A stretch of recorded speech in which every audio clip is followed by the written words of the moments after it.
हमने कहा देखो अब इलेक्शन कमीशन तो मदद नहीं कर रहा है, तो थोड़ी ग्रैन्युलैरिटी में जाना है, गहराई में जाना है। तो हमने अपना ही इन्वेस्टिगेशन करवाया, उसमें 6 महीने लगे और जो हमें मिला है वो एटम बॉम्ब है। मतलब एटम बॉम्ब है, फटेगा तो आप इलेक्शन कमीशन आपको दिखेगा नहीं हिंदुस्तान में। नमस्कार, मैं हूं आपका दोस्त आलोक कुमार। जुमाती में आपका स्वागत है। अभिवादन स्वीकार कीजिए मेरा। आज बात करते हैं एटम बम की धमकियों पर, परमाणु बम की धमकियों पर और वो फुस होती धमकियां और मुस्कुराती दुनिया। एटम बम होता क्या है? अगर आपको पता नहीं है तो जरा सा इसी इंटरनेट की दुनिया को खंगालिए और देखिए आखिरकार 16 जुलाई 1945 को हुआ क्या था। दुनिया कैसे दहली थी। एक अमेरिका की नादानी से हिरोशिमा और नागासाकी पर परमाणु बम गिरा था, एटम बम गिरा था और उसकी तबाही आज तक मौजूद है। दुनिया दहल जा रही है उस बात को सुनकर कि एटम बम होता क्या। और इसी संदर्भ में आपको याद करना होगा 16 मई 1974 की तारीख, जब पोखरण में, राजस्थान के पोखरण में भारत ने परमाणु अपना परीक्षण किया था और उसका सिंबल दिया गया था लाफिंग बुद्धा, मुस्कुराती दुनिया। जाहिर तौर पर भारत ने यह संदेश दिया था कि इस परमाणु बम का इस्तेमाल शांतिपूर्ण काम के लिए होगा। जब परमाणु बम की फलसफे बात कर रहे हैं तो आपको याद करना पड़ेगा, प्रतिपक्ष के नेता राहुल गांधी ने अभी कुछ दिनों पहले कहा कि वो एटम बम फोड़ने वाले हैं, जिससे पूरी भारतीय राजनीति दहल जाएगी। और जिस दिन वक्त आया उस दिन वो एटम बम फोड़ने के लिए जब प्रेस कॉन्फ्रेंस बुलाया, उन्होंने बड़ी सभा बुलाई, तो उसमें जब वो डाटाज की एंट्रीज के बारे में बता रहे थे तो स्क्रीन पे 3 बार बत्ती गुल हो गई। काफ़ी लोग मुस्कुराने लगे। आखिरकार ये कैसा बम है, कैसा एटम बम है जो बत्ती ही बीच में गुल हो जाती है। जाहिर तौर पर उसका जो नतीजा निकलना था सबको पता था। वो बिहार में जो जारी है स्पेशल परीक्षण वोट पुनरीक्षण मामला, जो वोटों का SIR, उसको लेकर कह रहे थे चुनाव आयोग ने बुरी तरह से भारतीय जनता पार्टी की शासन के लिए पूरा गड़बड़ झाला कर रखा है और वो इसी सब जरिए से करती है, बहुत सारे लोगों को मतदाता सूची में डालती है, हटाती है। अब चुनाव आयोग ने कहा है कि भैया जो कुछ भी आपने बताया है उसमें कि ये सारी गड़बड़ियां हैं, जैसे जैसे आपने जहाँ से डाटा लाए हैं, वो डाटा को लेकर के आप एक हलफनामा दायर कर दीजिए और मैं आपसे जाँच कर लूँगा खुद, और आप आ जाइए मेरे पास। ऐसा कोई बड़ा आइटम बम नहीं है। एक चुनाव आयोग एक भारत की संस्था है और अब तक जो जीवंत डेमोक्रेसी है दुनिया में, उसमें भारत की गणना है। भारत बांग्लादेश नहीं है, भारत पाकिस्तान नहीं है, भारत दुनिया के उन देशों जैसा नहीं है जहां कोई आता है और शासन तख्ता पलट कर जाता है। अगर मतदाता परीक्षण का मामला इतना ही गड़बड़ झाला वाला है तो हिमाचल में सुक्खू की सरकार नहीं होती भाई। अगर इतना ही गड़बड़ झाला वाला है तो किशोरी लाल अमेठी से जीत नहीं जाती, स्मृति ईरानी को बियाबान की ज़िंदगी नहीं जीनी पड़ती। अगर इतना ही गड़बड़ झाला वाला है, मतदाता चुनाव आयोग ही किसी को जिताता है, तो राहुल गांधी प्रतिपक्ष के नेता के तौर पर संसद में भी मौजूद नहीं होते। आप समझ लीजिए क्या मामला है। आप जीते तो बहुत बढ़िया, तब तो कोई बात नहीं, और हारे तो सबसे बड़ा चुनाव आयोग ने बेईमानी की है। तो आप मोटे तौर पर अगर देखें चुनाव आयोग को बेईमानी करनी होती है जिस एटम बम की बात कर रहे हैं प्रतिपक्ष के नेता राहुल गांधी, तो भारतीय जनता पार्टी के सीटों की संख्या 240 पार कर नहीं अटक जाती। भारतीय जनता पार्टी हारते हारते नहीं बचती। अगर यही सूरत हाल होता तो उत्तर प्रदेश में जिस अनुपात में भारतीय जनता पार्टी की संसदीय सीटें घटी हैं, वो चुनाव आयोग के मिलीभगत से कोई चुनाव होता तो ये सूरत नहीं होता, क्योंकि जो वहाँ मुख्यमंत्री हैं योगी आदित्यनाथ, ये नहीं होने देते। यही सूरत लगा पूरे देश भर में है। जब 240 की सीट 303 की संख्या से भारतीय जनता पार्टी 240 संसदीय सीट वाली आ गई है पार्टी, और उसको इस बार लड़खड़ाते हुए सरकार चलानी पड़ रही है, बैसाखियों के सहारे सरकार चलानी पड़ रही, तब आप कह रहे हैं कि ये सारा मामला गड़बड़ है। आप उसी कर्नाटक की बात कर रहे हैं जहाँ पे अपने डाटा के जरिए, जहाँ आपकी सरकार थी, आपके सरकार रहते उसके नाक नीचे अगर BPO के जरिए, BLO के जरिए, ब्लॉक स्तर जो अधिकारी होते हैं उसके जरिए, जिसकी पे सरकार पे पूरा अधिकार होता है, उसके जरिए अगर चुनाव आयोग आपके नाक के नीचे कोई गड़बड़ कर ले रही है तो वाकई, तो कुल मिला के ये राहुल गांधी के जो एटम बम है, एटम बम जो कह रहे थे एटम बम फोड़ने वाले, पूरी जलजला आ जाएगा, सियासत हिल जाएगी, तहस नहस हो जाएगा सब कुछ। वो उसका जो हश्र होना था हो गया। अगर वो हश्र उसके बारे में लोगों को पता लग गया, चुनाव आयोग थोड़ा सा अकड़ के खड़ा हुआ है, चुनाव आयोग को भी इस अंदाज में नहीं खड़ा होना चाहिए। प्रतिपक्ष नेता बोलने का अधिकार है, सब कुछ है, लेकिन चुनाव आयोग ने कहा एफिडेविट दायर करो भाई और बताओ। एफिडेविट जरिए किसी भी संवैधानिक संस्था को इस कदर आप मेलाइन नहीं कर सकते, इस ढंग से गिरा नहीं सकते, उसके प्रति देशवासियों की आस्था को नहीं डिगा सकते हैं। तो एक लिमिट है, उस लिमिट के जरिए आपको जाना पड़ेगा, आवेदन के जरिए जाना पड़ेगा, अलग अलग तरीके से जाना पड़ेगा। कोई इतना बड़ा गड़बड़ है। अब चुनाव आयोग ने अलग बात है, इस हंगामे के बाद अब कहा है बिहार में जो SIR का एक्साइज हो रहा है उसमें कहा है कि किसी का नाम तब तक नहीं काटा जाएगा जब तक नाम काटने वाले का पूरे जो प्रतिवेदन आएंगे उसके बारे में पूरा ठीक से जांच नहीं की जाएगी। हो सकता है ये सब बदलाव आता रहता है, लेकिन पूरी तरह से आप किसी संवैधानिक संस्था को धाराशाही कर देंगे, गिरा देंगे, ये कहीं से उचित नहीं है। खास करके जिस ढंग से दुनिया भर के डेमोक्रेटिक देशों, डेमोक्रेसी खतरे में है दुनिया भर के अलग अलग देशों में। अब पाकिस्तान के पड़ोसी पाकिस्तान का ही हाल देखिए, वहाँ डेमोक्रेसी का हाल जो है उसका अमेरिका जिस ढंग से लेता है, वहाँ किसी डेमोक्रेटिक नेता को, किसी प्रधानमंत्री को नहीं बुलाता, वहाँ के सेना अध्यक्ष को, फील्ड मार्शल असीम मुनीर को बुलाता है वहाँ अमेरिका, अपने यहाँ लंच पे खिलाते हैं वहाँ के राष्ट्रपति। तो आप समझ लीजिए क्या हाल है पाकिस्तान का, बांग्लादेश का, अलग अलग देशों की बात हम कर रहे हैं तो वहाँ डेमोक्रेसी का क्या हाल है। कहते हैं दुनिया की 2 ही बड़ी डेमोक्रेसी बची है। जो सबसे बड़ी डेमोक्रेसी के तौर पे भारत है, जिसमें सबसे ज़्यादा डायरेक्ट वोटिंग के जरिए दुनिया सरकार बनती और बिगड़ती है, सांसद बनते बिगड़ते हैं, जिसको अपने हिसाब प्रैक्टिस कर रहे हैं। दूसरा कहते हैं जो एक्साइज होता है अमेरिका के राष्ट्रपति का बड़ा एक्साइज, कहते हैं कि दुनिया की सबसे बड़ा डेमोक्रेसी। डेमोक्रेट कंट्री होने के नाते अमेरिका से बड़ी उम्मीद थी, भारत डेमोक्रेट कंट्री के नाते उसका लाभ होगा जो भी होगा। लेकिन हाल के दौर में जिस ढंग से एटॉमिक ब्लास्ट का दौर चल रहा है, बातों से ही सही बात से जब बात चल रही है तब ये कह रहे हैं कि अब पाकिस्तान, अब जो अमेरिका के राष्ट्रपति हैं डोनाल्ड ट्रंप, उनको शांति पुरस्कार सिर्फ इसलिए चाहिए कि वो कह रहे हैं कि भारत और पाकिस्तान जो एटॉमिक संपन्न देश थे, इसके बीच में जो ऑपरेशन सिंदूर के जरिए जो वार तैयार हुआ था उसे उन्होंने हस्तक्षेप करके रोका है।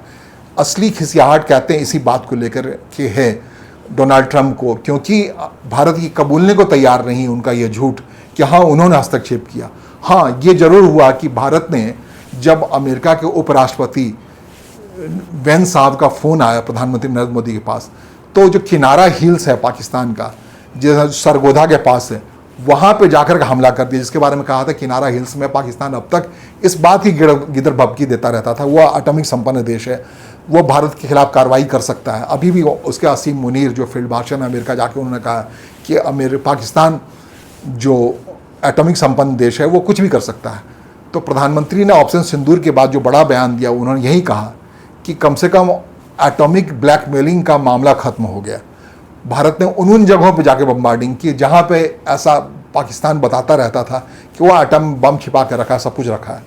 तो इतना ही नहीं है, अब पाकिस्तान की बात क्या, उसके पाकिस्तान के पड़ोस में ईरान है, जहाँ पे नतांश में जाकर के अमेरिका ने, कहते हैं वहाँ पे परमाणु बम रखा हुआ है, परमाणु बम कहते हैं या परमाणु संयंत्र रखा हुआ है, परमाणु व्यवस्था रखी हुई है। नतांश एक शहर है, वहाँ पे जब इजराइल और ईरान का बीच युद्ध शुरू हुआ तो अमेरिकन बमबार्डर ने जाकर नतांश में जाकर बमबार्डिंग कर दी। लोग कहे कि उसके बमबार्डिंग से जो विकिरण निकलेगी उस परमाणु बम के जरिए, बम बरसक के जरिए, उसके बाद उससे बचना पूरे परिक्षेत्र का बड़ा मुश्किल होगा। भारत ही उसके आगोश में आ जाएगा, पाकिस्तान भी आगोश में आ जाएगा, ये सारी बातें होती थी, लेकिन वो मामला भी वहाँ जाके फुस हो गया।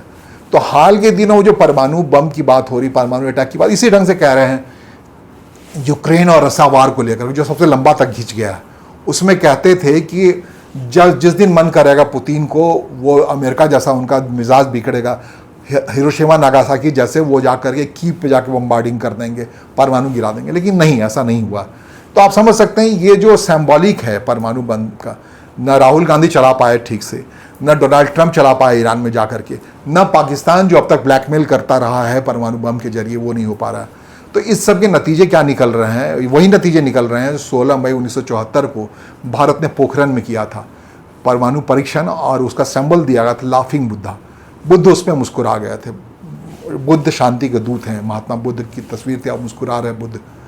तो वो दरअसल एक बड़ा पैगाम था कि परमाणु का इस्तेमाल, जो परमाणु आणविक शक्ति है, उसका इस्तेमाल शांति के लिए होना चाहिए, ना कि धमकी के लिए होना चाहिए। अगर राहुल गांधी अगर इस ढंग से कहते हैं भरे सदन में अलग अलग जगहों पे कि वो एटम बम फोड़ने वाले हैं, ये बहुत अच्छी बात है। एटम बम का मतलब होना चाहिए, लोगों को याद है, अभी भी दहशत में आ जाते हैं लोग, जो कुछ हिरोशिमा नागासाकी में हुआ। अब तक लोग अपंग हैं और अमेरिका के लोग अभी भी अपने उस समय के सरकार के नादानी पे रोते हैं कि इतना भी नादान नहीं होना चाहिए कि युद्ध में ऐसा जरूर कुछ होना। कहता है कि दुश्मनी उसी हद तक होनी चाहिए तो जब दोस्त बनना पड़े, तो जब गले मिलो तो एक दूसरे से नज़र ना मिला पाओ, ये सूरत नहीं आनी चाहिए। अभी भी जो पाकिस्तान, ये अमेरिका की हालत है, दुनिया के सामने नज़र नहीं मिला पाता है जब भी परमाणु बम की बात होती है। और उस दौर में जब आप जाकर नतांश जैसे शहर में ईरान में बम्बार्डिंग कर रहे हैं, उसके ज़मीन के नीचे जो परमाणु बम होने की बात कह रही है उसे तहस नहस करने की कोशिश कर रहे हैं, तो आपकी आखिरकार आपका इरादा क्या है? अब ये एक ऐसी बात है जो परमाणु विकिरण की बात को लोग समझते नहीं हैं। वो समझते नहीं हैं कि ये दुनिया नाश के दौर में चला गया है।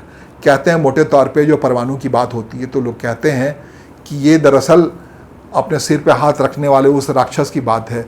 जब दुनिया फंसी थी तो कहते हैं अपने पुराण में, संयंत्रों में, कि वो उस राक्षस के सिर पे हाथ रखा गया था और उस राक्षस के खत्म होने से ही नाचते नाचते वो अपने सिर पे हाथ रख लिया और उससे दुनिया बच गई। तो ये कहानी है बड़ी मशहूर।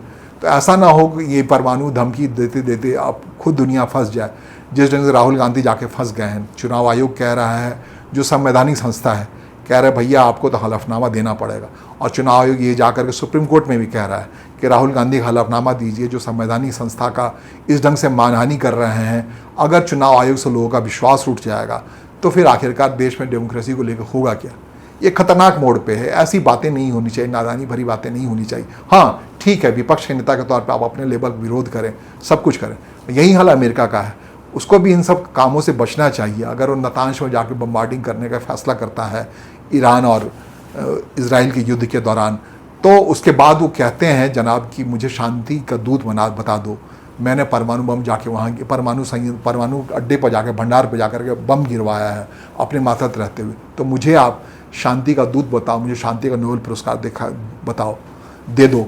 तो ये क्या मुमकिन है? और उसके बाद ईरान का पड़ोसी मुल्क पाकिस्तान लिख के देता है, जो नोबेल कमेटी है उसको, कि इन जनाब को, अमेरिका के राष्ट्रपति डोनाल्ड ट्रंप को आप नोबेल प्राइज़ दीजिए।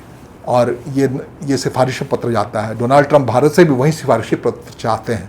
कहते हैं ये व्यक्तिगत तरीके से उन्होंने ये बात ले रखी है। भारत जो बार बार कह रहा है कि उसे कोई भी मध्यस्थ स्वीकार ही नहीं है, जो भी बात करे आमने सामने बात करे, कि युद्ध में भी किसी मध्यस्थ की जरूरत नहीं है, किसी बंदर की जरूरत नहीं है जो बिल्लियों की लड़ाई में आए। ये बार बार, जबकि अमेरिका दौड़ के चला जाता है, कभी यूएन चला जाता, जब बार बार ये पाकिस्तान का काम है कि बार बार दौड़ के वो कभी कश्मीर इशू यूएन में जाके उठाता है, बार बार दौड़ के उसके व्यक्ति चले जाते हैं डोनाल्ड ट्रंप के पास कि देखिए भारत क्या कर रहा है, हमें पहलगांव में हमने आतंकवादी हरकत की है, इसका जवाब इतना मारा जाता है, इतना नहीं मारना चाहिए। तो ये सारी चीज़ें आप, भारत कह रहा है, बार बार कह रहा है कि नो थर्ड पार्टी इंटरवेंशन, ये स्टैंडिंग पॉलिसी है भारत की। और यही बात नागवार गुजर रहा है डोनाल्ड ट्रंप साहब को, जो कह रहे हैं भारत अगर लिख के दे दे कि हाँ भाई उन्होंने ही, झूठ कहीं कि लिख के दे दे कि उन्होंने रुकवाया है 2 परमाणु संपन्न देशों के बीच में इस युद्ध को, तो लेकिन बताना पड़ेगा पाकिस्तान किस ढंग से परमाणु संपन्न है। वो फार्स जो पोस्चरिंग करता है बार बार, जो कहता है फेक, जो इस बार साबित हुआ है।